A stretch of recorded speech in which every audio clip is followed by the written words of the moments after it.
Bonjour à toutes. Écoutez, je suis très heureux de vous retrouver pour ce cours. Voilà, on va parler de Rosh Hashanah. Et avant de parler de Rosh Hashanah, on va essayer de réfléchir d'abord pourquoi ce nom. On a désigné cette fête Rosh Hashanah.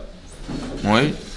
On sait que le nom de la fête, en fait, il désigne essentiellement l'essentiel de la fête, l'essentiel de ce que représente la fête. On sait que Pessah, parce qu'Hachem Pessah, il nous a épargné en sautant au-dessus des maisons. Shavuot, parce qu'il y a des semaines qui nous séparent de Pessah à Shavuot, donc on se prépare au matin de Torah, donc ces semaines, elles sont fondamentales. Donc Shavuot, c'est l'essentiel de ce qu'on doit comprendre, etc. Qui pour la Kapara. Mais Rosh Hashanah, qu'est-ce que c'est que Rosh Hashanah? On va croire que c'est la nouvelle année, 31 décembre. Hein. Non, c'est pas ça. Ouais, comment on aurait dû appeler cette fête en fait? Le début de l'année. Non, on aurait dû appeler cette fête Yom Hadin. Voilà, c'est ce que représente cette fête. En fait, c'est le Yom Hadin, c'est ce qui va conditionner toute l'année. Et donc, on aurait dû appeler cette fête Yom Hadin. Non, on a appelé Rosh Hashanah. Oui. À part ça, hein, comment on traduit Rosh Hashanah? Comment vous traduisez Rosh Hashanah?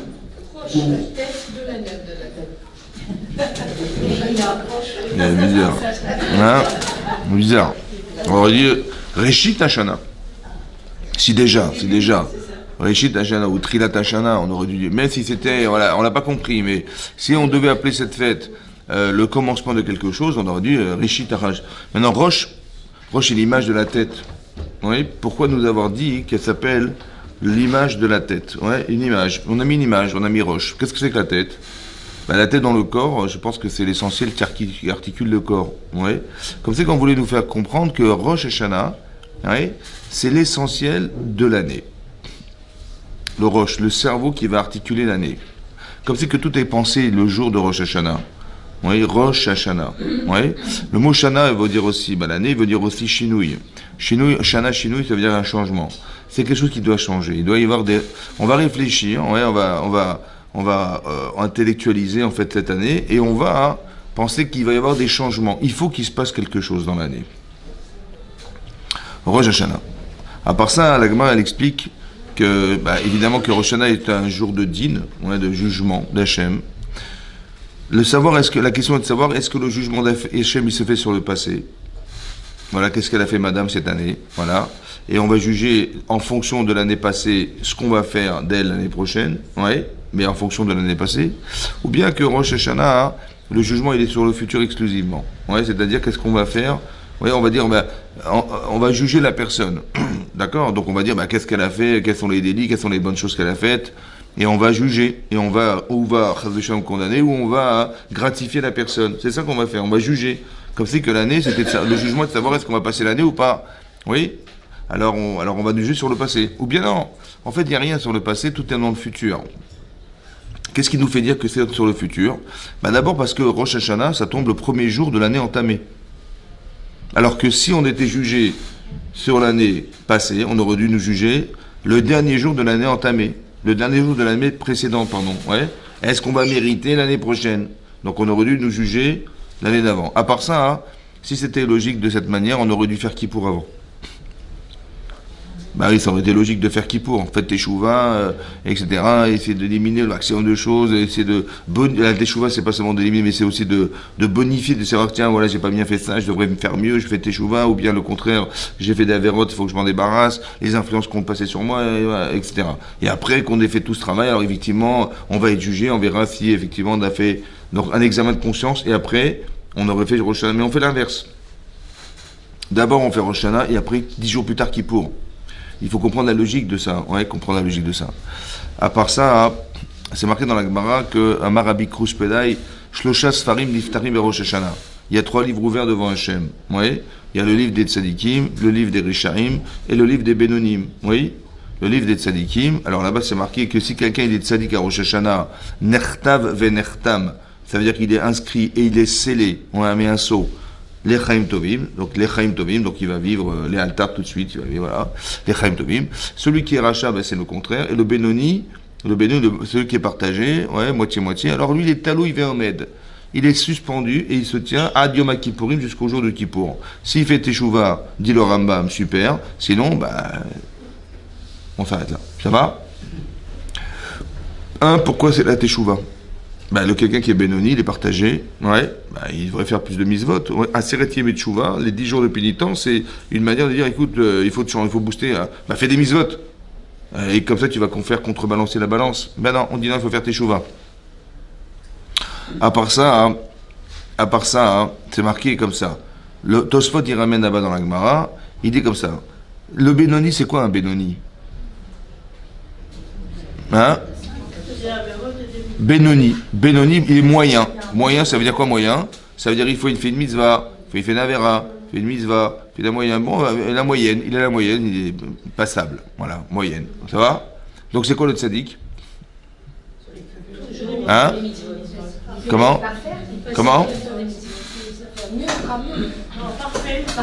Parfait.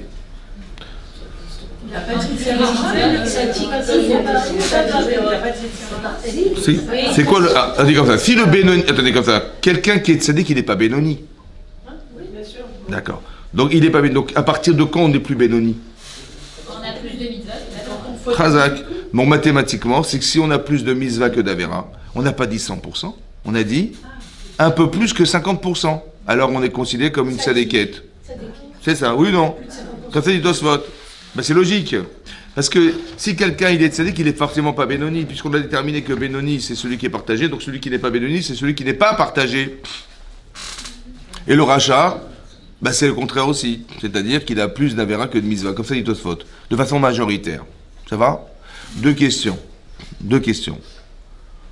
Quel est le critère de la mitzvah pour dire voilà j'ai fait, comment je vais faire moi, c'est quoi, c'est une comptabilité, j'ai tiens ce matin j'ai mes médecines, j'ai fait la tfila, je me suis fait tôt le matin, je suis venu à la synagogue dans les 10 premiers, j'ai mis la tzedaka, j'ai marqué ouais, donc à la fin de la journée je dis voilà, j'ai fait combien d'avérotes, combien de mitzvot, et on va faire une comptabilité des mitzvot et d'avérotes, comme si il y avait une balance, c'est ça, et on jetait nos mitzvot du côté de la balance ou les avérotes de l'autre côté, et on veut voir le poids et le mesure, c'est ça qu'on fait, oui non, c'est ça, oui non, ça c'est ce qu'on nous a dit au Talmud Torah quand on avait 6 ans et demi. Bon, mais est-ce que vous pensez sincèrement qu'il y a d'abord... Comment Voilà. Maintenant, le Rambam explique, dans l'Ichot Teshuvah, il dit Vadaï que c'est pas une comptabilité. C'est le mishkal, le poids. C'est quoi le poids? Le poids, c'est, mais quelle intensité tu mets dedans? Ouais, combien d'intention tu mets dans, quel kavana tu mets dans tes mitzvot? Vous avez compris? Donc c'est pas la comptabilité. Comment t'as fait ta tefila? Quel kavana t'avais dans ton Birkat Amazon? On t'a demandé un service, tu as rendu service. Comment t'as rendu service, etc. C'est l'intensité, le poids de ce que tu fais. Donc le Rambam d'expliquer que des fois, on peut faire une mitzvah avec tout l'enthousiasme, etc., qui équivaut à 1000 avérotes. Ou le contraire, on a fait une avéra et tout ce qu'il fallait dedans, et qui équivaut à 100 mitzvot. Vous avez compris ce que je veux dire? Donc le poids et les mesures, en vérité, vous connaissez, vous, le poids et les mesures, vous connaissez? Moi non plus. Il n'y a que Hachem qui connaît. Quel Elion? Donc il est où le Rov? Tu dis majoritairement mitzvah. Qui c'est qui dit que je suis dans la majorité? J'en sais rien. Vous en savez quelque chose? Donc on est tzaddik, rachat, on est quoi? Comment? Je recommence. Si vous ne savez pas déterminer le poids, donc vous ne savez pas déterminer quoi que ce soit. Donc on est quoi? On est rien. On est Alger? Rien. Non, on connaît rien. Si on connaît rien, on connaît rien. Si on connaît rien, donc on arrive au Shana, on est quoi? Mais on n'en sait rien. On doit se considérer. Et nous, on se considère petit, donc on est. Je ne sais même pas ce qu'on doit se considérer. Oui, parce qu'on ne sait pas. Mais qu'est-ce qu'on ne sait pas en fait? C'est quoi qu'on ne sait pas? On ne sait pas ce qu'Hachem il attend de nous. Parce que moi je fais ce que je peux, mais je ne sais pas si ça suffit. Je ne sais pas quel niveau je dois atteindre dans ma vie, j'en sais rien du tout. C'est ça le problème. Et ça va durer jusqu'à quand? Jusqu'à ce qu'elle ça dit. On ne saura pas. C'est peut-être pour ça qu'on dit la Akedat Yitzhak.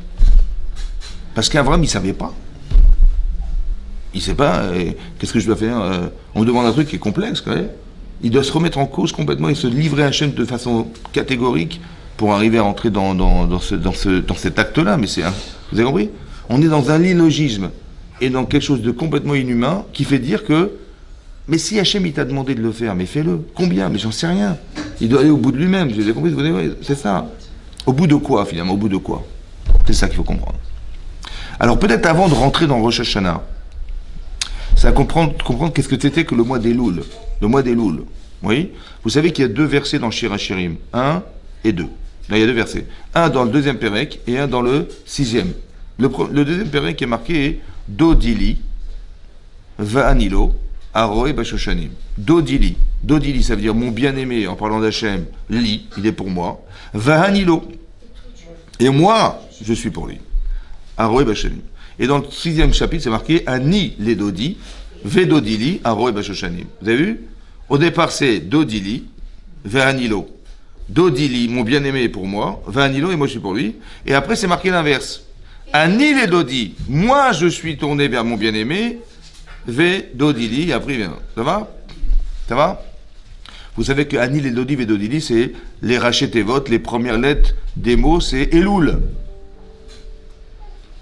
Mais qu'est-ce que ça veut dire Dodili va anilo arobashanim? C'est quoi ce verset? À quoi il fait allusion? Il fait allusion à Pessah. C'est-à-dire, à Pessah, on était esclaves en Égypte, ça fait des décennies déjà. On voulait nous exterminer par le travail, etc. Qu'est-ce qui s'est passé? À un moment donné, on a crié vers Hachem, Mina Avoda. Du travail dans lequel on se trouvait, de labeur, on a crié vers Hachem. Hachem Vaishma, il a entendu Etza'akatam, les cris des Bnei Israël, Veiskor et Berito, il s'est rappelé de l'alliance, Avraham Israël Yaakov, il a demandé à Moshe d'aller nous sauver.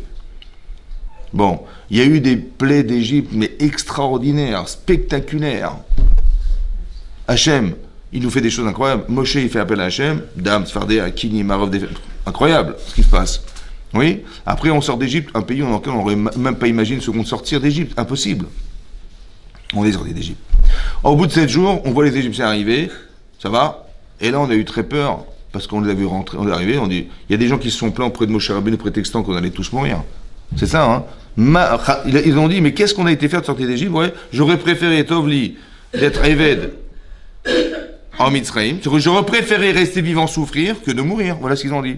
Je préfère souffrir que de mourir. Et voilà ce qu'ils ont dit. Et il y a d'autres qui ont crié vers Hachem. La mer s'ouvre. On rentre dans un couloir d'eau.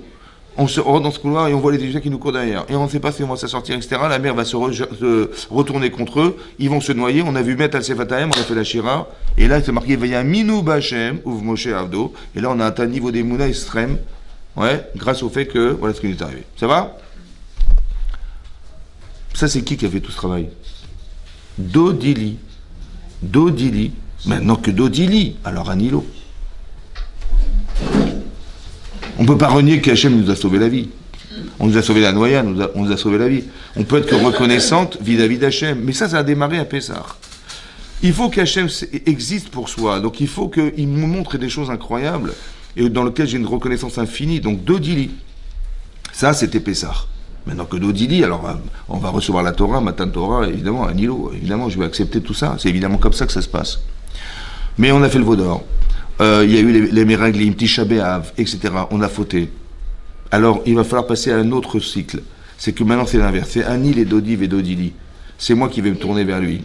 Mais il faut savoir que c'est pas par hasard que c'est marqué dans Shir HaShirim, Ani les Dodi. Dodi, ça veut dire mon bien-aimé. Quand on arrive à Rosh Hashanah, on a l'impression qu'on va être condamné, on va passer au tribunal. Ça va?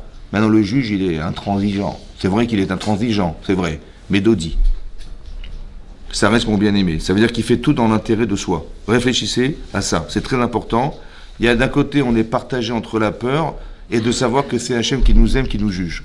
Donc c'est que dans l'intérêt de soi. Vous avez compris ce que je veux dire? Il va falloir réfléchir que ce qui va nous arriver est dans l'intérêt de soi. Maintenant, Ani les Dodi et Dodili, ça veut dire qu'il y a un autre travail, c'est l'inverse, c'est Ani les Dodi et Dodili. Mais pour comprendre ce qu'Hachem va me faire à Rosh Hashanah, il faut que je sache définir d'abord Ani. Ani, c'est qui moi? Vous avez compris? Quand je vous ai dit, je ne sais pas ce que je vais faire de ma vie, je ne sais pas, il faut d'abord définir, mais qu'est-ce que tu es d'abord? Ouais, essaie de te définir fondamentalement, essaie de réfléchir. Oui? C'est-à-dire qu'il y a des moments dans la vie où il faut s'arrêter. Ouais. Il faut tout. Un peu comme Yaakov Avinu, il est marqué Vaïvater Yaakov Levado. Il s'est retrouvé seul. Il faut faire à un moment donné des pauses. Oui. Parce que c'est vrai qu'on est pris dans la routine, le travail, les enfants, les machins, la cuisine, le travail, les enfants, la cuisine, dormir, on mange, on prépare à manger. C'est une routine infernale, on n'en sort pas, mais à un moment donné, au stop, où je me situe, qui je suis fondamentalement. Ça veut dire qu'il faut que je sache définir parce que Hachem, il ne s'intéresse qu'à moi. Ani les Dodi. On aurait pu dire Anachnu les Dodim. On aurait dit Aleph. On aurait écrit Anachnu, nous sommes. On n'a pas marqué comme ça. On a marqué Ani.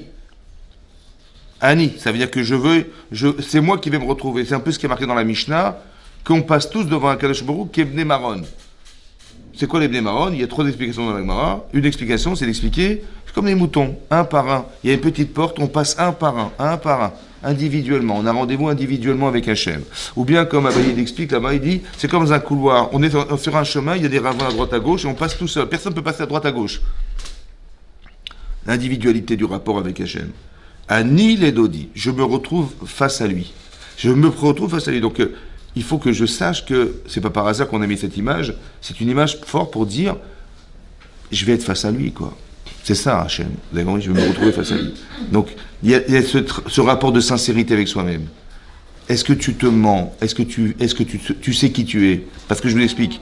Hachem, il va nous juger à Rosh Hashanah, mais ce que va juger Hachem, c'est en fonction de ce que je suis. Donc, ce qui va m'arriver est fonction de ce que je suis. Or, si je ne sais pas qui je suis, ou je ne me comprends pas, ou je ne sais pas ce que je désire devenir, ou je ne sais pas ce que je veux arranger, bonifier, corriger, je ne sais pas.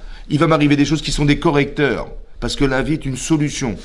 La vie est une thérapie de la personne. Hachem, il nous fait vivre des événements qu'on traverse qui sont des thérapies de notre personne. On voudrait absolument, Ani les Dodi, Hachem c'est mon professeur, il veut absolument que je m'arrange, ou que je me bonifie, ou que je trouve la véritable raison d'être de ma vie. Et donc il m'oriente. Quand on dit le hasard n'existe pas, c'est-à-dire que vous vivez des choses que vous n'avez pas vraiment choisies, mais ça a été organisé. Je traverse des événements, des émotions, des choix. Vous avez compris? Et ça va changer ma vie. Ça va? Ça va me faire atteindre le jeu, le Ani. Parce que dans Ani, il y a 2 choses. Il faut que je me sache qui je suis, c'est important. Quand je dis je sais, ça veut dire que je connais mes midotes, je connais mon caractère. Des fois j'ai un bon, des fois un mauvais caractère. Des fois je suis têtu, des fois je suis au contraire avenant, je suis bienveillant. On doit savoir qui on est. Et des fois vis-à-vis de personnes certaines et d'autres personnes non. Pourquoi? Histoire de comprendre ses comportements, de comprendre. C'est un travail, ça, c'est le modèle en fait. C'est de comprendre le Ani. Ani les Dodi. Oui, ça c'est un. À part ça, c'est marqué Ani. Ani, ça veut dire que vous êtes unique. Personne ne peut vous remplacer sur la terre. Personne au monde, depuis la création du monde à la fin des temps, personne ne pourra, vous n'êtes pas échangeable. On ne dira pas, si elle n'est pas là, c'est pas grave, on s'en passera. C'est impossible. Vous faites partie des éléments essentiels de la création du monde. Ça va? Vous êtes très très importante aux yeux d'Hachem. Et donc c'est Ani, c'est ça Ani. C'est pas Nachnou, voilà, on est une communauté, on est un peuple, on est une nation. C'est vrai, vous avez raison. Mais quelque part, Hachem, il nous fait passer un par un. Ça veut dire qu'il ne regarde pas globalement le peuple juif. Il dit, tiens, comment il se pose, on va peser le peuple juif, voilà, comment ça pèse bien, ça va, c'est bien. Non, individuel. Ani, ça veut dire que c'est moi qui... Je suis irremplaçable. On fait partie d'un puzzle, on est un élément du puzzle. Si j'enlève un morceau, c'est moche.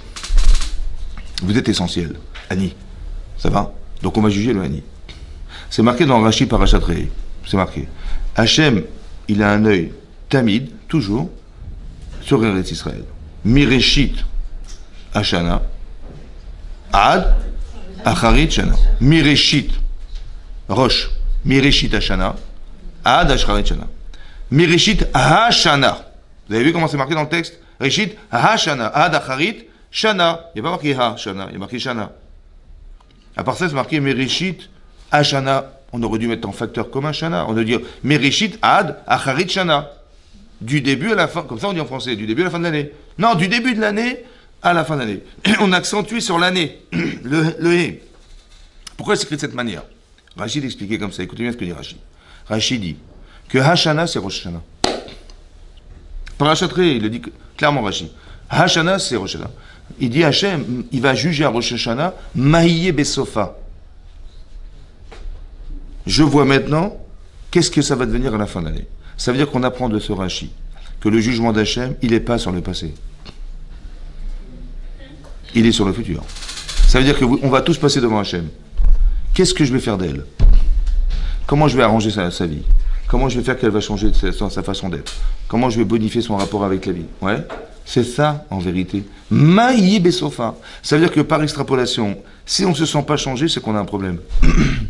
Parce que tout a été fait pour ça. Si vous dites, tiens, j'ai les mêmes questions que l'année dernière, mon caractère n'a pas changé, etc. Donc c'est-à-dire qu'on a dû traverser des choses dans notre vie qui n'ont pas forcément eu d'incidence sur nous, c'est grave. Alors qu'en vérité, on aurait dû se dire, mais les questions que j'avais, je les ai plus, j'ai des réponses que je n'avais jamais eues, je me sens plus à l'aise dans ma vie, j'ai une avodat d'Hachem qui a changé, j'ai un rapport avec la mitzvah qui est différente. C'est ça qu'on attend. Chinouille. Hachem, il attend que ça. Qu'il y ait un changement. Mais ça a été jugé, Roche, c'est quoi Roche?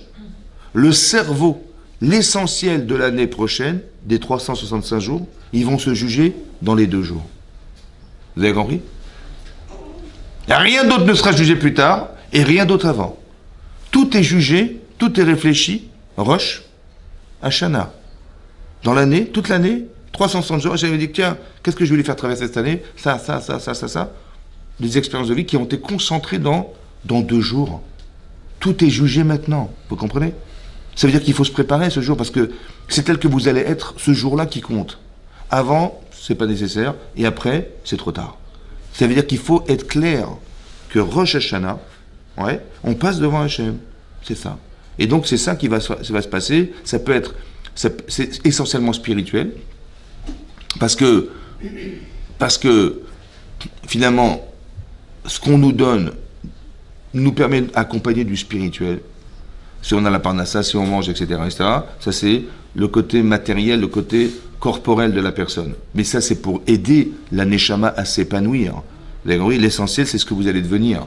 Mais spirituellement, évidemment, c'est comme ça. Ben, il faut manger, il faut dormir, il faut boire, évidemment, c'est comme ça. Mais même ce que je fais quand je mange et quand je bois, je fais des brachot, je fais Birkat Hamazon, je relie tout le temps de façon permanente ma vie matérielle avec quelque chose qui est censé être spirituel dans ma vie. Ma relation avec mon mari, ma relation avec mes enfants, tout est spirituel. Vous avez des sentiments, des émotions qui sont en fait spirituelles qu'on ne retrouve pas dans le monde animal. Ça veut dire qu'on voudrait qu'on apprenne à développer ce genre de relations qui sont des hiérarchies fondamentales de la relation avec Hachem aussi. Parce que si j'arrive à aimer mon épouse, mon mari, mes enfants, mes parents, mes amis, etc., mes cousins, en fait je vais apprendre à aimer. Et peut-être que je vais m'aider de cet amour pour pouvoir aimer Hachem. Mais il faut apprendre de la relation qu'on a aujourd'hui, quelque chose qui est fondamentalement spirituel. Vous avez compris ce que je veux dire? Voilà, il faut sortir du côté animal qui nous habite et rentrer dans un monde beaucoup plus spirituel parce que c'est ce monde qu'on veut atteindre un jour. Mais ça a été réfléchi à Rosh Hashanah. Rosh Hashanah. Rosh Hashanah. Shloshah Sfarim. C'est marqué, il y a 3 livres ouverts devant Hachem. Oui. C'est marqué aussi dans les Pirkei Avot. Kol Ma'asecha, Basefer Nirtamim. Kol Ma'asecha. Tout ce que tu fais est inscrit dans un livre. Oui. Comment vous avez compris? C'est quoi cette histoire de... C'est quoi ces livres? Tout ce que tu fais s'inscrit dans un livre. C'est-à-dire qu'il y a quelqu'un, je ne sais pas où il est, il vient, il écrit tout ce que je fais. C'est ça ou pas? Oui. C'est quoi ce livre? Kol Ma'asecha Basefer. Mais est-ce qu'il y a un livre? Est-ce qu'il y a du papier? Est-ce qu'il y a un stylo? Est-ce qu'il y a donc? Hein? On dit Kotvenu Besefer Chaim Tovim. On demande à Hachem de nous inscrire. Mais si c'est marqué dans la tefila, c'est que c'est très profond. Hein. Chachamim ont écrit ça, ça veut dire qu'il y a quelque chose de très profond. D'ailleurs, c'est quoi l'activa Basefer? C'est quoi d'inscrire? On te dit Kotvenu Besefer Chaim Tovim, Kotvenu Besefer Tzadikim Hasidim, Kotvenu Besefer Geoula Vishua, Kotvenu. Inscris-nous. On inscrit où? J'ai pas compris. Hein? Comment? Combien de pages? Mais il faut comprendre pourquoi l'image, c'est quoi ce livre? Essayez de réfléchir. Qu'est-ce que c'est que cette histoire de livre? On n'est pas des enfants. Pour nous dire, tu sais, il y a un livre là-bas, ça va, on est plus évolué que des enfants, donc on n'a pas besoin de nous parler de bouquins. Ouais? Alors le Yarbet s'explique comme ça. Et je vais vous poser autrement la question et vous allez essayer de me répondre vous-même. Tout ce que vous faites, ça s'inscrit où? Tout ce que vous avez choisi, ça s'inscrit où? Tout ce que vous avez subi, ça s'inscrit où? Où ça s'inscrit? Hein? Dans la mémoire. Maintenant, la mémoire, c'est votre passé. Est-ce que votre passé, il est plus lourd ou il est plus léger que votre présent? Ben oui. Ça dépend de la balance. Ça dépend de ce qu'on mange. En général, peu importe, vous avez l'âge que vous avez, c'est toujours plus lourd. Maintenant, il y a des choses conscientes et inconscientes dans votre passé. Oui? Ça s'est inscrit où finalement? Je vous explique. On a un corps, on a une neshama et on a Il y a le gouf, la neshama et le nefesh. C'est quoi le nefesh? Le nefesh, c'est la conscience. Mais dans votre conscience, vous avez la conscience et vous avez aussi l'inconscient, dans les deux. Mais vous savez que votre conscience, c'est elle qui porte tout ce que vous avez en souvenir de vous-même. Si vous réagissez aujourd'hui comme ça, si vous pensez comme ça, si, je sais pas moi, vous agissez comme ça, c'est parce que dans votre conscient, vous avez des valeurs que vous avez, soit éducatives, soit vos choix personnels, qu'ils soient bons ou mauvais, soit les expériences vécues. Tout ça, ça anime quelque chose en vous, qui vous fait réfléchir, c'est ça? Et qui vous fait décider. Maintenant, ça s'appelle le nefesh. Ce nefesh, en fait, il va rester éternel. Éternel. Même après la mort, on part avec son nefesh. D'où on tire ça? D'où on le tire ça? En fait, c'est une Gemara dans Chagiga. La Gemara dit là-bas, à quoi ressemble un rachat quand il quitte ce monde? Comme ça demande la Gemara. La Gemara dit à quoi ça ressemble? Elle donne un machal pour expliquer ça. Elle dit, c'est comme si vous prenez une planche trouée. Une planche, elle est trouée au centre, et vous glissez une corde à l'intérieur de ce trou, mais à un moment donné, il y a un nœud qui est plus gros que le trou. Bon. Donc le rachat, c'est un peu, il a ce petit nœud là, il veut passer la corde, il n'arrive pas. Et c'est à ça que ressemble le rachat quand il quitte ce monde. Donc le Rav Dessler, il pose la question, il dit, j'ai compris que la planche, c'est le passage du Olam Hazé au Olam Haba, j'ai compris. La corde, c'est moi. Et le nœud, c'est quoi le nœud? Mais le type, il est mort. On l'a enterré et sa neshama s'est envolée. Et c'est quoi le nœud? Comment? C'est son nefesh. C'est ça qu'il explique, qu'on part avec son nefesh. Ça veut dire qu'avec toute la conscience que vous avez construite dans votre vie, vous partez avec. C'est pour ça que on va arriver dans un monde, si on n'est pas concentré sur ce qu'on a fait dans sa vie dans le but d'atteindre ce monde futur, alors on va se sentir étranger ailleurs. Ça s'appelle l'enfer. Est-ce que quand on est épanoui, ça s'appelle le Gan Eden? Vous avez compris ou pas? Si quelqu'un, il est arrivé toute sa vie d'avoir une belle maison, une belle femme, une belle voiture, une belle piscine et machin, il va arriver là-bas, il n'y a ni piscine, et où la piscine? Il n'y a rien. Il va s'ennuyer là-bas. Mais il ne va pas s'ennuyer, il va ressentir, parce qu'il va voir le Hémet, il va se sentir étranger pour l'éternité dans le Hémet. Vous savez ce que c'est ça? Ça s'appelle le Gehinam. C'est ça le Gehinam. C'est le Heider Atov. Ça veut dire qu'il est complètement inadapté dans lequel on... Alors soit il va regretter, soit il va dire, mais qu'est-ce que je fous là? Vous avez compris ce que je veux dire? C'est-à-dire qu'il est dans le Gan Eden, mais c'est l'enfer le Gan Eden. C'est comme un type, il rentre à la synagogue, il dit, il y a trop de religieux ici. Le Rav va parler je sors parce que j'en peux plus de... Il nous dit, le type il est là, mais en fait il est pas là, vous avez compris ce que je veux dire? Ça veut dire que quelque part, il y a un désir, un besoin de s'acclimater au monde dans lequel on va atteindre un jour. Et si on n'est pas prêt, c'est le nœud, ça bloque.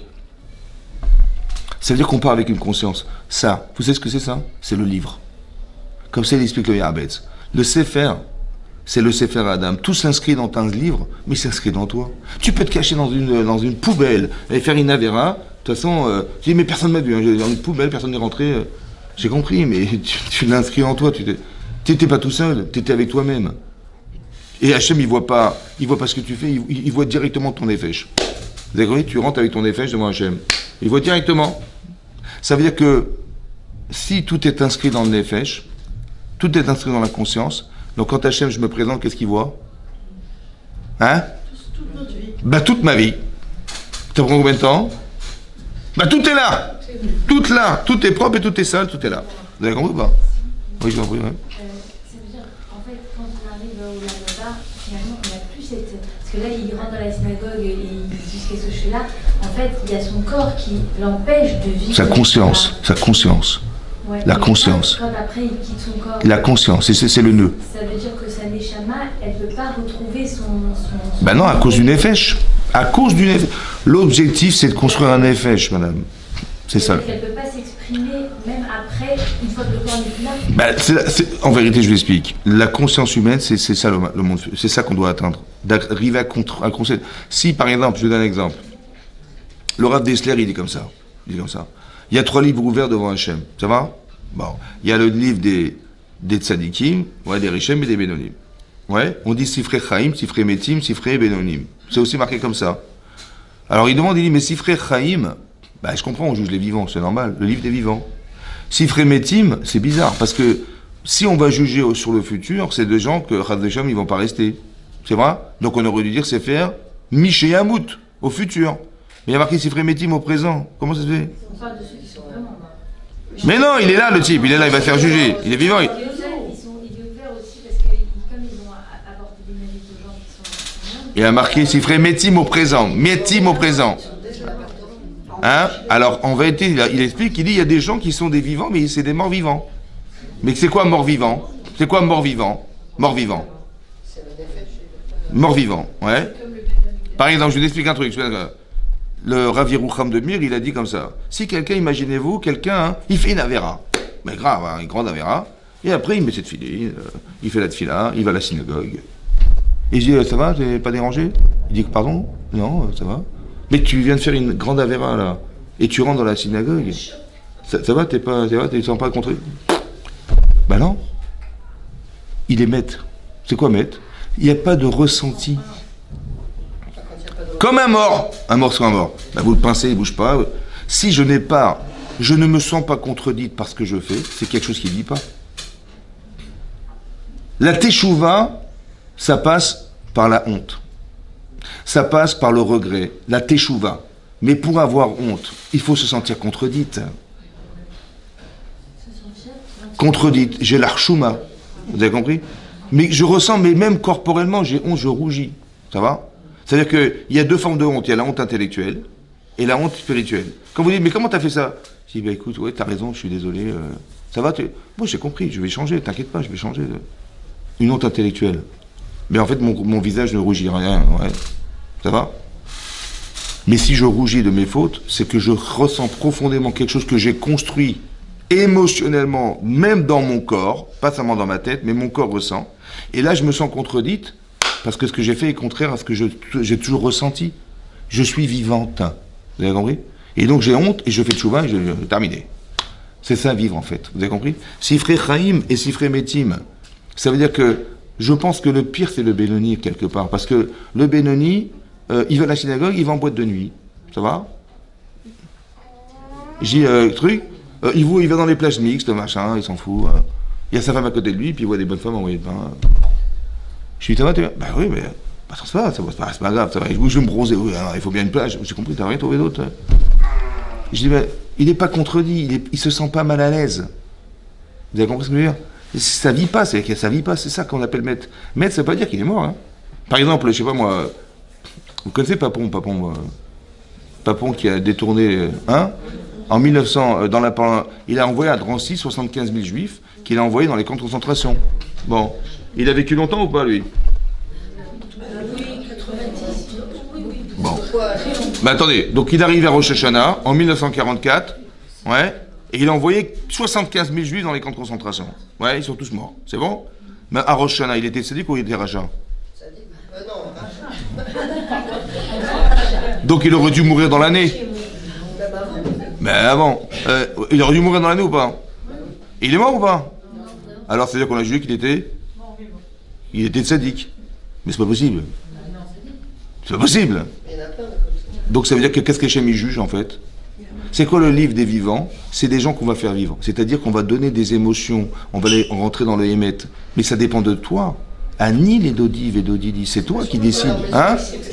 Mais celui qui fait pas de choix, pourquoi Parce qu'à un moment donné, vous allez comprendre, maintenant vous avez compris que de se sentir vide, longtemps, à un moment donné, on étouffe.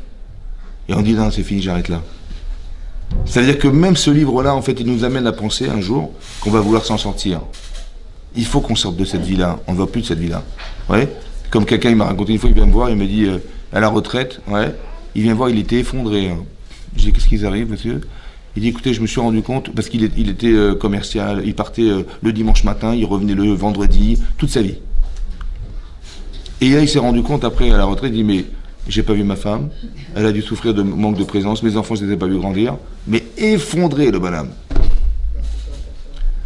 Mais lui, qu'est-ce qu'il s'est dit? Il dit, mais à part Nassa, et comment j'ai pas le choix? Et en fait, il s'est pas rendu compte que le temps passé, il a passé 40 ans de sa vie en dehors dans la maison, et il s'est pas vu, il a pas vu ses enfants, il dit, mais ma femme, elle va m'en vouloir à mort. Mais pourquoi? Parce que il y a un corps sans neshama. Vivre, c'est sentir l'essentiel de ce qui doit se vivre. Sifrei Chaim, c'est ça Sifrei Chaim. Quelqu'un qui rêve, ouais, qui rêve, ça veut dire il n'est pas dans la réalité, il est toujours ailleurs. Ouais, c'est ce qu'il explique là-bas, c'est pareil, c'est qu'il y a quelque chose qui ne vit pas. Quand on n'est pas conscient de la réalité, c'est qu'on n'est pas là. C'est pas qu'il va mourir, vous avez compris, c'est pas qu'on meurt. C'est que Sifrei Metim, c'est que on peut nous faire vivre des événements qui sont à la proportionnelle de ce que nous sommes. C'est-à-dire que si on n'en veut pas, on n'en veut pas. C'est un peu comme, écoutez bien, il y a marqué le rachat, oui, c'est marqué dans la partie de Vaïtranan, qu'Hachem il est Meshalem, les sonav et le panav Davido. Il paye le rachat dans ce monde-ci. Ça va? C'est-à-dire qu'il a fait des avérotes, il a fait des misvot, mais ces misvot, on lui prend et on lui fait payer dans ce monde-ci. Ça va? Pourquoi tu lui fais payer dans ce monde-ci? Donne-lui le Olam Haba qui mérite. Il n'a pas fait beaucoup. Ouais, il n'a pas fait beaucoup, mais il mérite ce petit Olam Haba, donne-lui ce petit Olam Haba. Pourquoi tu lui enlèves le droit? C'est pas très juste de penser qu'il faut lui retirer ce qu'il mérite d'avoir. C'est pas normal. Pourquoi Hachem il lui fait payer dans ce monde-ci le Gan Eden? Mais non, donne-lui ce qu'il mérite. Il mérite un petit... Donne-lui ce qu'il mérite. Ça serait beaucoup plus juste que de faire payer dans ce monde-ci Oui. Qu'est-ce qu'il répond, le Rav Dessler? Il explique, il dit comme ça. Va lui demander au rachat, tu veux aller au Olam Haba ou pas? Il dit, pardon? Le Olam Haba, tu veux ou pas? Il dit, mais non, moi je veux une belle piscine, je veux une belle femme, je veux une belle maison, je veux une belle voiture, j'ai rêvé de la voiture. Il n'y a pas de problème. Ce que tu veux, on te donne. Donc, en fait, il n'en veut pas, donc on lui donne ce qu'il voulait avoir. Ça veut dire que tout est proportionnel à ce qu'on désire, à ce qu'on aspire à avoir. C'est ça, vivre. Maintenant, qu'est-ce qui s'appelle vivre? C'est pour ça qu'il est marqué dans la paracha qu'on a lu, c'est marqué ça va? Je t'ai donné la vie et la mort, mais il faut choisir de vivre, hein, mesdames. Ça va? Bon, on n'est pas suicidaire, je vous rassure. C'est quoi ce conseil de dire il faut choisir de vivre? Mais évidemment qu'on veut vivre. Non, c'est la chose la plus compliquée, c'est de choisir de vivre. Qu'est-ce qui nous fait vivre? Vous comprenez? Quand on est en plane, on n'est pas dans la vie en fait. Quand on n'est pas dans la réalité, on n'est pas face aux autres, on est inconsciente, on est indifférente, on est ce que vous voulez, on est égoïste, on n'est pas vivante. Parce que la réalité qui nous parle n'est pas faite pour ça. Elle n'est pas faite pour croire que ce monde il est là pour que on profite de tout ce qui existe. Ça va? C'est pour ça que c'est important de comprendre que les éléments qui sont présents n'ont de sens que pour nous faire évoluer. Que ça. Vous avez compris? Voilà. Vous avez compris? On a passé des difficultés à sortir d'Égypte avec tout ce qu'on a vécu, la Midbar, les machins, hein, pour qu'on arrive en Israël, on apporte des bikurim. Mais attendez, j'ai pas compris, mais est-ce que tu apportes les fruits? C'est toi qui les as cultivés, c'est toi qui as labouré, c'est toi qui as semé, c'est toi qui as cultivé, c'est toi qui as tout engrangé, c'est toi. Tu peux dire, voilà, je vous présente les fruits de mon travail. Non. La première chose que tu fais, c'est dire, voilà, merci Hachem. Mais d'où ça te vient le réflexe de dire merci Hachem avant de dire c'est moi? Parce que voilà ce qu'on a traversé, mesdames. Mais sans Hachem, on n'aurait jamais pu arriver à ça, vous comprenez? Arami Ovedavi. Arami Ovedavi. Ça veut dire que Lavan, il aurait pu exterminer tout le travail d'Avraham et Yitzhak.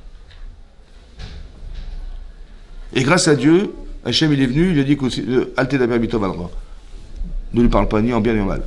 Il dit si c'était pas ton Dieu, je t'aurais. Vous imaginez que Lavan il voulait tuer ses enfants, ses petits-enfants et son gendre. Arami Ovedavi. Et si ce n'était... Bon, on s'en est sorti. Mais on est venu en Misraïm, Bifne Mehat. On était 70 personnes. Hein. Bon, on est les survivants de... Et on est devenu Hatzum Barav. On est devenu une nation, mais d'une puissance incroyable, nombreuse et puissante. On est revenu donc on fait comme ça, écoutez bien. Abraham, Israël, Yaakov. Hop, Yaakov, on a failli tous mourir. Mais bon, on était pratiquement rien, hein. Mais on monte en Misraïm. Et hop, on remonte. Ça va? On arrive à une... Mais quand on est là-haut, on veut nous exterminer. Parce qu'on dérange. Hop, on redescend. Et on est des esclaves, des dizaines et des dizaines d'années. À un moment donné, on ne peut plus. On crie Hachem. Hachem, hop, il nous fait sortir de Mitzrayim. On reçoit la Torah. Ouais, on fait le vaudor. Hop, après on passe par le désert. On passe par le désert. Mais c'est hostile le désert, comment tu vis dans le désert. Et 40 ans de désert. Il n'y a ni Sephora, ni... c'est une catastrophe. Et comment on va faire? Et donc, et quand même, on arrive après on le fait rentrer en Israël. Vous savez ce qu'on a fait ou pas? Vous savez ce qu'on a fait ou pas? Pourquoi des hauts débats? Pourquoi? Tu sais pourquoi? Parce que c'est que dans le manque que tu vas reconnaître le bien. Alors il s'est passé comme ça. Et à chaque fois, grâce à Dieu, combien de fois grâce à Dieu? Ben, grâce à Dieu. Maintenant, quand tu dis, si c'est grâce à Dieu, donc si j'ai eu la théo, c'est grâce à Dieu. Merci Hachem. Mais ça, c'est la conscience qu'on a construite. Mais il a fallu passer par tout ça. Vous voyez ce qu'on a fait ou pas? Vous savez ce qu'on a fait ou pas? Vous savez ce qu'on a fait ou pas? Pourquoi des hauts débats? Pourquoi? C'est parce que c'est que dans le manque que tu vas reconnaître le bien. Alors il s'est passé comme ça. Et à chaque fois, grâce à Dieu, donc si j'ai eu la théo, c'est grâce à Dieu. Merci Hachem. Mais ça, c'est la conscience qu'on a construite. Mais il a fallu passer par tout ça. Vous avez compris qu'à grande échelle, c'est ce que je vous explique. À petite échelle, c'est cette année. Il faut que vous réfléchissiez dorénavant. Tout ce que j'ai vécu cette année, tout ce que j'ai traversé, n'a eu de sens que pour m'amener à ce que je suis aujourd'hui. Dans le sens du bien, c'est-à-dire que ce soit des moments heureux ou pas forcément heureux, ça a forcément des conséquences positives. Parce que Dodi lit. Dodi lit. C'est-à-dire, j'ai vécu quelque chose, il ne faut jamais le traduire comme un drame. Jamais le traduire comme chose de compliqué. Pourquoi? Parce que j'en tire des leçons. Parce que, ou de mes erreurs, ou des émotions que j'ai ressenties à ce moment-là. Ça va? Même quand c'est très très difficile, il y a forcément quelque chose. J'ai pleuré pour des raisons particulières. Mais pourquoi tu as pleuré? J'ai pleuré pour mes enfants, j'ai eu peur, j'ai pleuré pour mon mari, j'ai pleuré. Mais ça veut dire que tu l'aimes ou pas? Ben oui, si j'ai pleuré, bien sûr. Mais c'est ce que Hachem voulait te faire savoir. Que tu aimes tes enfants, que tu aimes ton mari, que tu aimes... C'est ça qu'il voulait, Hachem. Il te dit, mais non, mais pas du tout, c'est à cause de ça, à cause de ça. À cause de la voiture, il a failli se faire écraser. Mais non, ça c'est les éléments. Mais qu'est-ce qu'il a voulu? Mais quand je vois un feu rouge, je deviens folle. Mais c'est pas ça qu'il voulait te faire, Hachem. Il voulait pas que tu te rappelles du feu rouge, ou de l'hôpital, ou je sais pas quoi. Il dit, mais je suis allergique aux hôpitaux. J'ai passé une semaine là-bas. Ah, donc Hachem, il voulait que tu sois allergique aux hôpitaux. Mais non, il voulait que tu te dises, grâce à Dieu, je m'en suis sorti. J'ai eu peur pour moi, j'ai eu peur pour quelqu'un. Mais c'est ça, il veut construire la conscience. Le Yetzirara, il va te rappeler ce que tu as vécu. Ouais. Mais ça, c'est pas... C'est comme les Israël qui voient Paro arriver. Ça va? Ils ont dit quoi? On va tous mourir. Ça va? Ben évidemment, parce que avec l'armée qu'ils ont, armés comme ils sont, on n'est pas des soldats, ils vont nous massacrer. Donc on était voir Moshe, il me dit, mais Khadan, mais disparaît de nous, mais on t'avait dit de ne pas sortir de Misraïm. Voilà ce qui nous arrive, voilà ce qui nous arrive. Et on va se plaindre. On dit, mais j'aurais préféré rester un esclave en Égypte, même de souffrir mortellement là-bas, que de mourir dans le désert. Quand il manquait des cercueils là-bas, pour qu'on soit obligé d'en mourir ici, je n'ai pas compris. Voilà ce qu'ils ont dit. Et les autres, ils ont crié vers Hachem. Vous avez compris la conscience. La conscience. Si tu pars sceptique, alors tu vas rester sceptique. Et donc quand tu vas voir ça, tu vas dire, ouais, t'as vu, j'en étais sûr. On aurait préféré rester là-bas. Et l'autre, il est parti avec des certitudes. Lesquelles? Il n'y a que Hachem qui peut me sauver. Le réflexe. Ça veut dire que ta façon de réagir, de façon avec réflexe, c'est la véritable identité de ce que t'es. Hachem, il a fait exprès, en fait. Pourquoi faire? Pour nous faire savoir. Mais où t'en es? J'étais me plaindre. Alors ça veut dire qu'Hachem, il a fait un an de Makot, Chazak Obalour, et pour qu'une semaine plus tard, après sortir d'Égypte, tu meurs, quoi. Chazak Obalour. Ça va? C'est pas logique. Ça, c'est un. Mais on peut pas réfléchir dans ces cas-là, on est pris de panique. En vérité, ta réaction, c'est toi. Si tu attends de réfléchir, tu dis, et si ça nous arrive, qu'est-ce qu'on fait? Bien sûr, j'aurais prié, bien sûr, j'aurais crié vers Hachem, évidemment. En fait, j'en sais rien du tout. En fait, j'en sais rien. Quand est-ce que je le saurai? Je le saurai sur l'instantané. Quand on vit quelque chose de façon instantanée, c'est la vraie personne que nous sommes. La vraie personne, c'est pas celle qui va se mentir, ou qui va se faire croire, ou qui va réfléchir. C'est pas vrai. C'est celle qui se connaît. Ou alors celle qui va apprendre à se connaître. Hachem, il voulait juste nous faire savoir, regarde où t'en es. T'as vu, tu t'es plaint. Alors, fais tchouva. On lui dit, non, mais il a pris Chazak Obao. Vous avez compris? Dans l'instant, on n'a pas le temps de réfléchir des fois dans la vie. Et c'est cet instantané-là qui est révélateur de la véritable identité de la personne. Mais c'est ça, Ani les Dodi. Il faut définir le Ani. Il faut définir le Ani. Parce que le jugement d'Hachem, il va se faire sur le moi. Vous avez compris? C'est ça. Et c'est très important de savoir ça parce que tout va se porter. À la limite, vous pouvez même comprendre ce qui va vous arriver. Je vous explique un truc clair. C'est ça la Emouna. Quand les frères de Yosef, ils ont su ils ont retrouvé la coupe de Yosef dans la sacoche de Binyamin. Ça va? Donc on l'a accusé de vol. Et on sait qu'un voleur, en Misraïm, il devient un esclave. Donc il a dit, écoutez, vous pouvez rentrer chez vous, je garderai Binyamin en esclave. Ils ont dit, quand ils ont vu la sacoche, ils ont revu trouver la coupe dans la sacoche de Binyamin, ils ont dit, Elohim, Matza et Avon Avadecha. Dieu a trouvé la faute de tes serviteurs, on va tous devenir des esclaves. Ça va? J'ai juste pas compris. Binyamin, c'est un voleur? Hein? Non. Donc vous êtes les frères de Binyamin. Vous êtes les frères de Binyamin. Et on vous fait croire, soi-disant, que M. Binyamin, il a volé la coupe de Yosef. C'est vrai ou c'est faux? C'est faux. C'est un commenté ou pas? Très bien. Donc qu'est-ce que vous faites? Je vais me rebeller là. Je vais trouver le meilleur avocat de Mitzrayim, je vais attaquer l'État égyptien, et je vais... Attendez, ça va pas ou quoi? Attendez, mais en plus c'est même pas ça. C'est que papa, il tient beaucoup à cet enfant. On est clair. Et on s'est juré de le ramener. Donc on va tout faire pour le ramener. Non ou pas? Ah ben non, ils ont dit non. Elohim matzet avon avadecha. On va devenir des esclaves. D'abord, pourquoi tu te rends esclave? Écoutez-moi bien. Ils ont tellement compris comment Hachem il nous juge. En vérité, on doit devenir des esclaves. Vous savez pourquoi? Parce que comment ça se fait que tu as vendu Yosef esclave? Comment tu as fait? Dis-moi, tu peux m'expliquer comment tu as fait? Bah, c'est parce que tu ne souffres pas de l'esclavage que tu t'es permis de vendre Yosef esclave. Parce que si tu souffrais, tu n'aurais jamais fait un truc pareil, on est d'accord. Donc si tu l'as fait, c'est que tu ne souffres pas. J'ai compris. J'ai très bien compris que si on a rendu esclave Binyamin qui n'est pas participé à la vente de Yosef, parce que pourquoi? Parce que quand tu penses vol, tu penses esclavage, tu penses Yosef. Yosef. C'est pour ça que Yosef est remonté à la surface. Et ils ont dit, maintenant la solution c'est quoi? Bah, c'est de se rendre esclave. C'est ce qui va être la thérapie de notre problème de l'avoir rendu esclave. La conscience qui m'a manqué, je la construis en vivant cet esclavage. C'est ça qu'ils ont dit. C'est-à-dire qu'ils ont précédé un jugement qu'Hachem il aurait dû faire un jour. Ils ont dit, te casse pas la tête, j'ai compris, je vais dire esclave.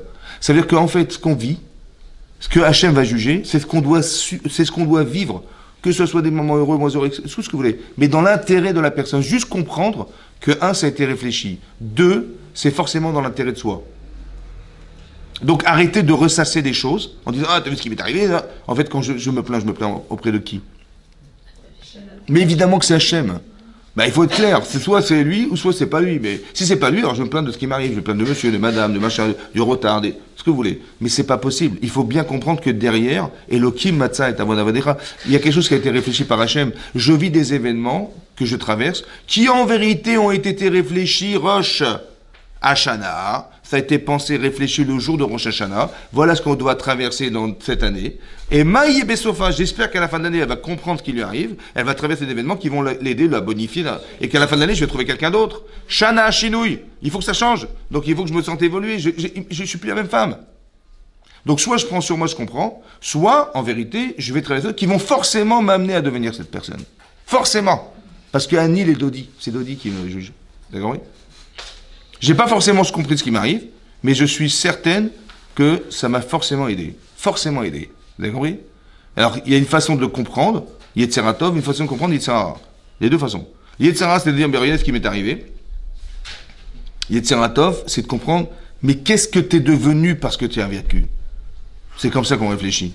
Qu'est-ce que tu deviens parce que tu vis? Pas qu'est-ce qui t'arrive. Tu dis, ah, il m'est arrivé ça, il m'est arrivé ça, il m'est arrivé ça. Donc je fais l'état des lieux, voilà, je fais le devis de ce qui m'est arrivé. Il m'est arrivé ça, catastrophique. Mais c'est pas ça. Et qu'est-ce que tu es devenu? Qu'est-ce que ça a fait chez toi? Quel effet ça a provoqué chez toi? C'est ça qu'il faut. Qu'est-ce que tu deviens, c'est fondamental, pas qu'est-ce que tu vis. Qu'est-ce que tu deviens? Maïe Bessofa, ça veut dire qu'il faut comprendre qu'il m'est arrivé quelque chose. Et le problème, c'est qu'on le vit pas, ou on le vit mal, ou on le vit comme quelqu'un qui s'autocritique, mais dans le mauvais sens. Ça veut dire qu'on est susceptible, ou bien on se culpabilise de ce qui nous arrive, etc. C'est pas ça, c'est pas ça. Ça, c'est ça, ça. Cette voix qui te dit, mais tu vois, c'est de ta faute, c'est machin, hein. C'est possible. Donc tu tires des leçons. Tu dis, ouais, t'as raison, je tire des leçons. Je dis, ouais, je me suis trompé, t'as raison. Ou alors j'ai rien fait pour ça, mais qu'est-ce que... Parce qu'un type, il dit, il n'a pas fait attention, son petit-fils est entré dans une piscine, il s'est noyé. Ouais. Et le père, il saute dans l'eau, le grand-père, il saute dans l'eau, il récupère le gosse. Après, il vient, il me dit, voilà, j'aurais dû faire attention, et voilà, il dit, je vois encore le gosse tout bleu, machin. Je lui dis, donc Hachem, il est venu pour t'angoisser la vie, quoi. Bah oui. Et tu vas te rappeler de toutes les erreurs que tu as faites et tout ça. Mais c'est pas ça qu'il voulait Hachem. Il voulait que tu saches combien t'aimes ton petit-fils. Parce que l'amour que tu as ressenti à ce moment-là, parce que tu as eu très peur, hein, mais c'est ce que tu dois lui transmettre demain. C'est pour ça qu'il a été sauvé. Parce qu'avant, il était en pleine forme, et après, il est en pleine forme. Mais ces moments de sa vie, c'était catastrophique. Mais dans quel but? C'est pas pour te dire, tu vois, j'aurais dû faire attention, et qu'est-ce que j'ai la tête en l'air, et qui en fait ne servent à rien, quoi. Parce que tu peux pas rattraper le passé, donc ça sert à quoi? C'est du Yetzerara. Simplement pour te détruire. C'est-à-dire, je suis un bidon, et je suis machin, voilà, c'est tout. Ça ne sert à rien. Ça ne sert à rien. Donc ça ne sert à rien de ressasser des choses qui n'ont aucun objectif en soi. Par contre, ce que j'ai ressenti, j'ai eu peur. Pourquoi tu as eu peur? Si ça avait été le petit-fils de ton voisin, Ben, j'aurais pas eu autant peur. Ça veut dire que tu sais combien tu aimes ton petit-fils. Tu as eu peur, tu as pleuré, tu as machin. Ça reste éternel. Pourquoi ça reste éternel? Parce que tu as ressenti profondément, tu as cristallisé cet amour profond, tu as eu très peur. Ben, c'est ça qu'il fallait comprendre. Et pourquoi c'est nécessaire? Parce que cet enfant, quand il va grandir, il a besoin de l'amour, ou il a besoin que tu aies cette conscience-là pour éviter de faire des erreurs demain. Parce qu'il va faire des erreurs, tu vas le traumatiser, tu vas lui faire peur. Et là, comme tu l'adores, tu dis, bon, je vais faire attention, comment je vais lui parler. Mais c'est ça qu'Hachem, il voulait. Qu'est-ce que tu deviens de ce que tu fais? De ce que tu subis dans ta vie? Et pas de rentrer dans une perspective d'angoisse et de je sais pas quoi. Vous avez compris? Ça, c'est l'Yetzirara, ça. Mais non, on n'est pas dans... D'Odili, vous avez compris? On a gagné, en vérité, 10 ans d'amour d'un enfant en 2 minutes. C'est comme ça qu'il faut comprendre. Parce que pour cultiver ce rapport-là de conscience, ça prend 10 ans. Ben Hachem, en 2 minutes, il a fait ça. Maintenant, c'est toi qui comprends. C'est comme les Israël, ils voient les Misrim arriver. Vayaminou Bachem, après, il s'est passé quoi? 20 minutes entre le chrétien qui rentre dans la mer elle se retourne, 20 minutes. Vayaminou Bachem, ils sont arrivés au summum de la Imouna du Zohar. Parce qu'ils étaient ma'aminim pour sortir de Misraïm, ils avaient la Imouna. Il n'y a que 20% qui sont sortis quand ils avaient la Imouna. Mais cette Imouna ne suffira pas pour recevoir la Torah. Alors qu'est-ce qu'il fait Hachem? Il t'envoie par haut. Et là, tu en panique. Ouais. Et tu cries vers Hachem, il t'ouvre la mer rouge, tu rentres dans la mer rouge, elle se retourne contre eux, et là tu dis, Maître Atsevatem, on s'est débarrassé de nos ennemis. Et là tu es libre. Là il n'y a plus, parce qu'il y a toujours l'ombre des autres qui plane au-dessus de ma tête. Moi je vois Paro, peut-être qu'il va nous rattraper, il va savoir ce qui va se passer. Et ça je ne peux pas devenir Eved Hachem quand je suis traumatisé par quelque chose qui m'accable. Alors Hachem dit, je t'en débarrasse. C'est ça le chesed d'Hachem, je t'en débarrasse. Et là tu as atteint un niveau, on t'a sauvé la vie, tu dis merci Hachem. Mais c'est ce niveau-là que je voulais que tu atteignes pour recevoir la Torah. Mais alors comment tu veux que je fasse? Je t'ai fait gagner 10 ans en 2 minutes. C'est comme ça qu'on réfléchit. D'accord? Je t'ai fait gagner 10 ans de ta vie en 2 minutes. Dis merci. Dit non, attends, il m'est arrivé ça, tu te rends compte, on aurait pu mourir. Ils sont venus armés, mais comment ils ont pu venir? Mais ils sont malades, on leur a détruit leur pays. Comment il s'appelle? Paro, il a perdu son fils, et le type, c'est fou pour venir. Mais tu vois bien que c'est pas humain. Donc c'est divin. C'est forcément divin. Si c'est pas humain, c'est divin. Si c'est pas logique humainement, c'est forcément divin. Donc il y a une forme de manipulation des êtres pour arriver à ce que toi, tu puisses grandir dans ta vie. Vous avez compris ce qui se passe? Donc arrêtons de regarder ce qui nous arrive, respectons ce qu'on va devenir. Et c'est ça que je dois retenir. Qu'est-ce que je deviens dans cette histoire? Voilà. Et c'est ça qui est important. C'est ça un peu l'idée de Rosh Hashanah. C'est-à-dire que tout va être réfléchi, le cerveau de l'année va être construit dans ces deux. Donc il faut se préparer, il faut être authentique. Il faut venir avec des perspectives de vie. C'est-à-dire, je veux avancer dans ma vie. Combien? Peu importe. 2%, 3%, je veux changer. Je veux m'approcher de la Torah. Je veux écouter des shurim. Je veux faire plus de mitzvot. Je veux plus de chesed. Des choses que je n'ai jamais fait de ma vie, je vais les commencer à les faire. Un peu. Voilà, faites un peu. Un petit peu. Pas tout parce que c'est trop. Mais faites un peu. Et si je rajoute chaque année un petit peu, je veux, voilà, je dis comme ça. Zochenu lechaim. Répète-toi de nous pour la vie. Melech Hafez Bachaim. Toi, le roi qui aime la vie. Leman Chai Lokim Chaim. Pas pour moi, hein, pour toi, Hachem. Laisse-moi vivre pour toi. C'est-à-dire, je sais que j'ai fait des erreurs. Laisse-moi le temps de me corriger. Mais donne-moi la vie pour que je fasse avancer. Laisse-moi le temps de réfléchir à ma condition. À essayer d'avoir une avot Hachem, Leman Chai. C'est tout. Vous avez compris? Dans cette perspective de vie, alors on va nous donner la vie, juste pour pouvoir... Parce qu'on a une perspective d'avancer, d'évoluer, de se rapprocher, d'atteindre quelque chose qui est l'objectif de nos vies, en fait. Et qu'on va découvrir au fur et à mesure du temps, c'est comme ça. Alors c'est ce qu'on demande à Hachem, qu'on ait une Shana Tova, ou Mevorechet, Amen, qui est Neratzon.